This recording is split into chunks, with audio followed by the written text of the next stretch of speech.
We all know pricing is important when it comes to customer orders, but producing quality work is equally as important as it helps you retain customers. Now, if you have a product and you have a transfer and they are not working together and failing, not only does this potentially cause you to lose customers, but it's going to cost you more product, more time, and more money. So let's review some tips to help you troubleshoot.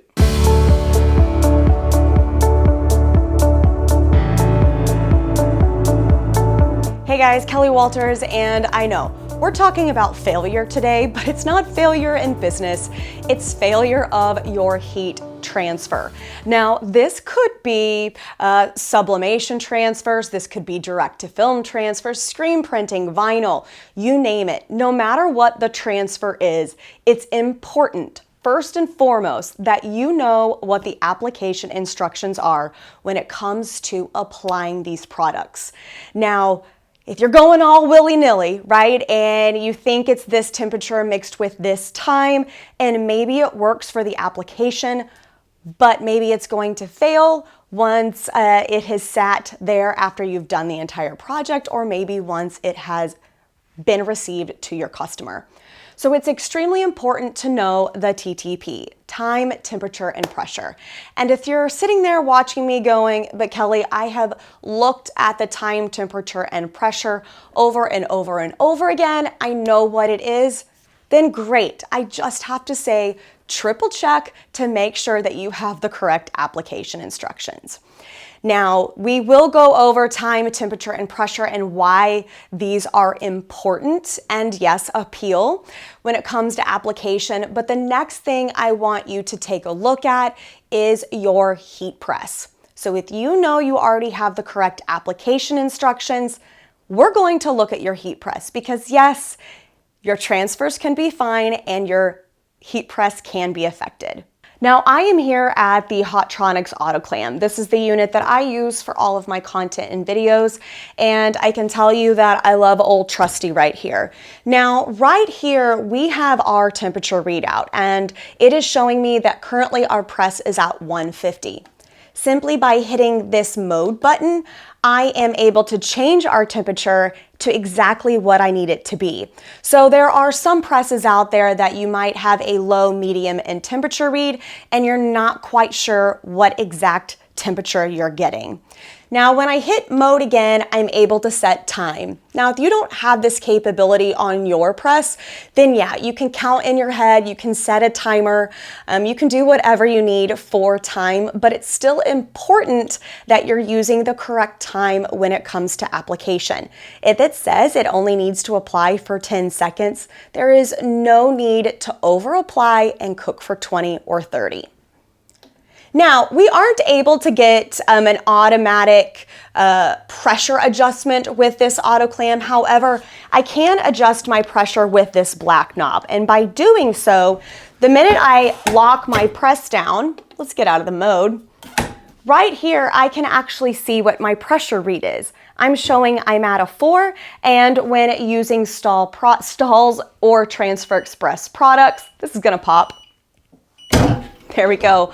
A 4 is considered a medium pressure, and there is a range. But at least I know I'm in the medium pressure using that 4 when it comes to my applications. So if you are in the process of considering a new press or reevaluating the one that you have, TTP, time, temperature, and pressure, are extremely important when it comes to applications.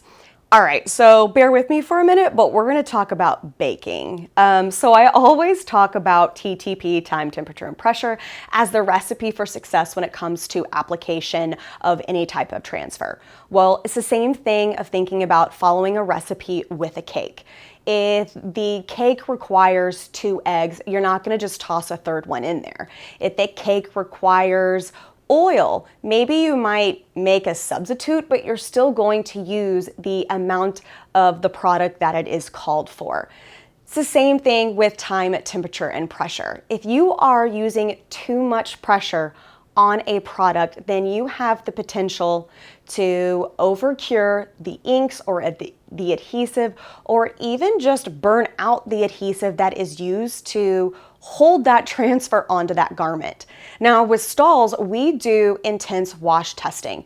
So if we're telling you that that transfer should last on the products recommended, so cotton poly, for 50 wash cycles, then we have done the extensive research and testing to make sure that that TTP actually aligns with that 50 score on the washability.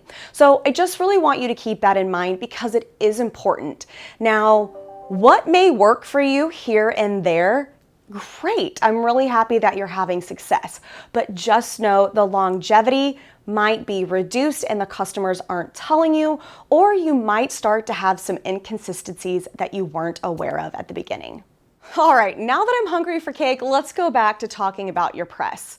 Now, the heating element is extremely important. This is your bread and butter when it comes to heat decorating. This is what you need to get the job done. So we're going to talk about the heating element itself.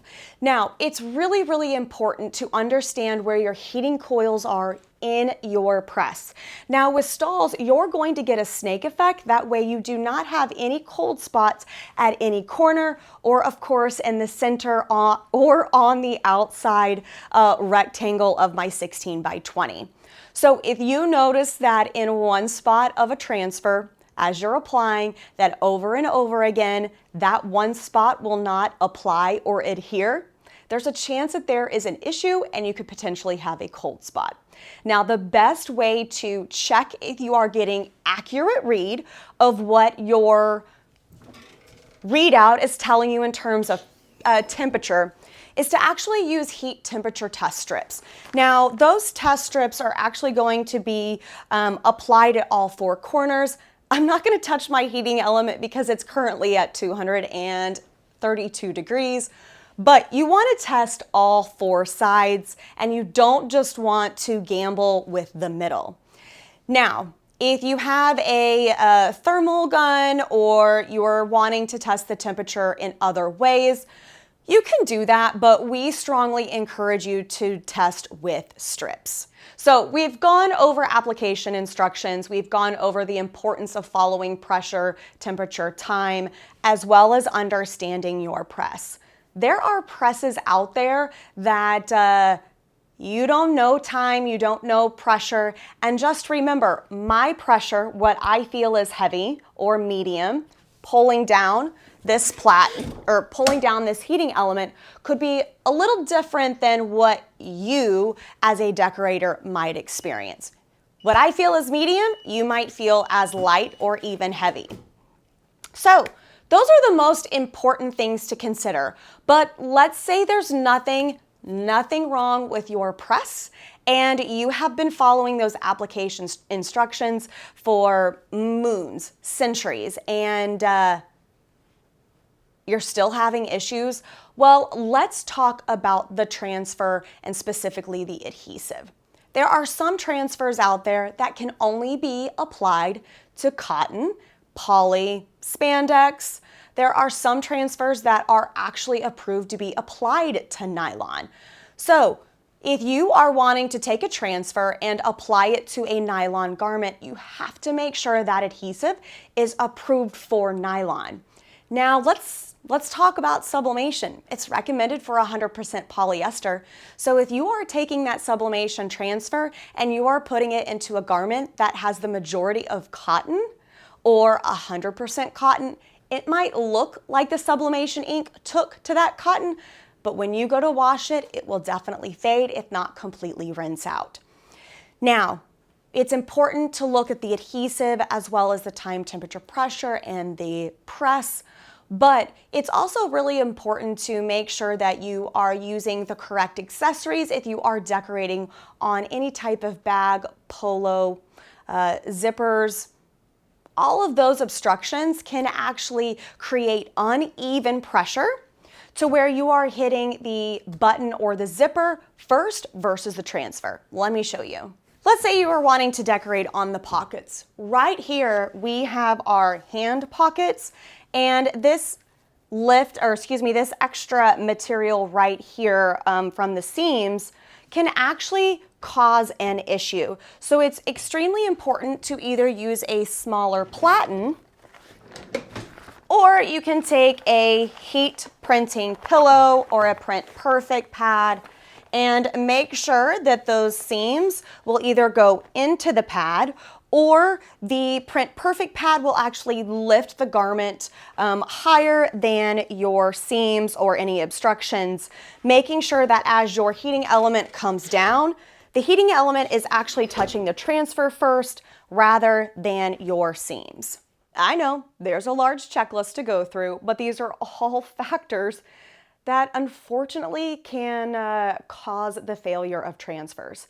Now, the last two that I want to go over are pretty quick. Now, if you are storing material in your location or storing transfers after you've purchased them, say a period of time, 6 months, year, 18 months, whatever, it's really important to make sure that the humidity, that you have your space at the right temperature. And if you're not quite sure if you are storing them correctly, then just reach out to the manufacturer or where you purchase those transfers from, and they should be able to educate you on the best room environment to store those in. Now, last but not least, stretched garments as well as a hot peel or cold peel. If you are stretching that garment so far onto that transfer and then applying your transfer, just know that you've stretched the fibers way before that transfer could be applied. So if that transfer doesn't have the stretch and rebound that it should with the way you stretch the garment, then just know that potential snapback could cause some issues with your transfer wrinkling or just not looking the way it should. Same thing if you are applying a material that isn't really meant to have a stretch and rebound, and you're applying it to maybe a sports bra, for example. As that sports bra starts to expand with the body, then you could potentially be pulling the adhesive and those fibers in a way that that material really isn't meant to be stretched. So make sure you're using the right product with the right material to get the correct expectation, right? We want those products to do what they're supposed to do, and we want your customers to be happy.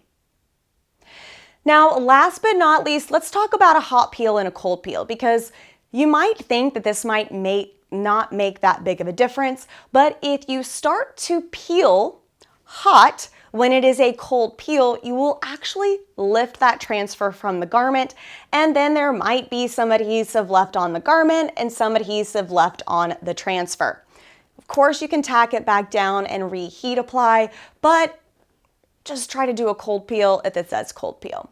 Same thing for hot. In order to get that carrier to release from the garment, if it says hot peel, then definitely peel hot. That way you are not pulling and tugging at that transfer once it has cooled down.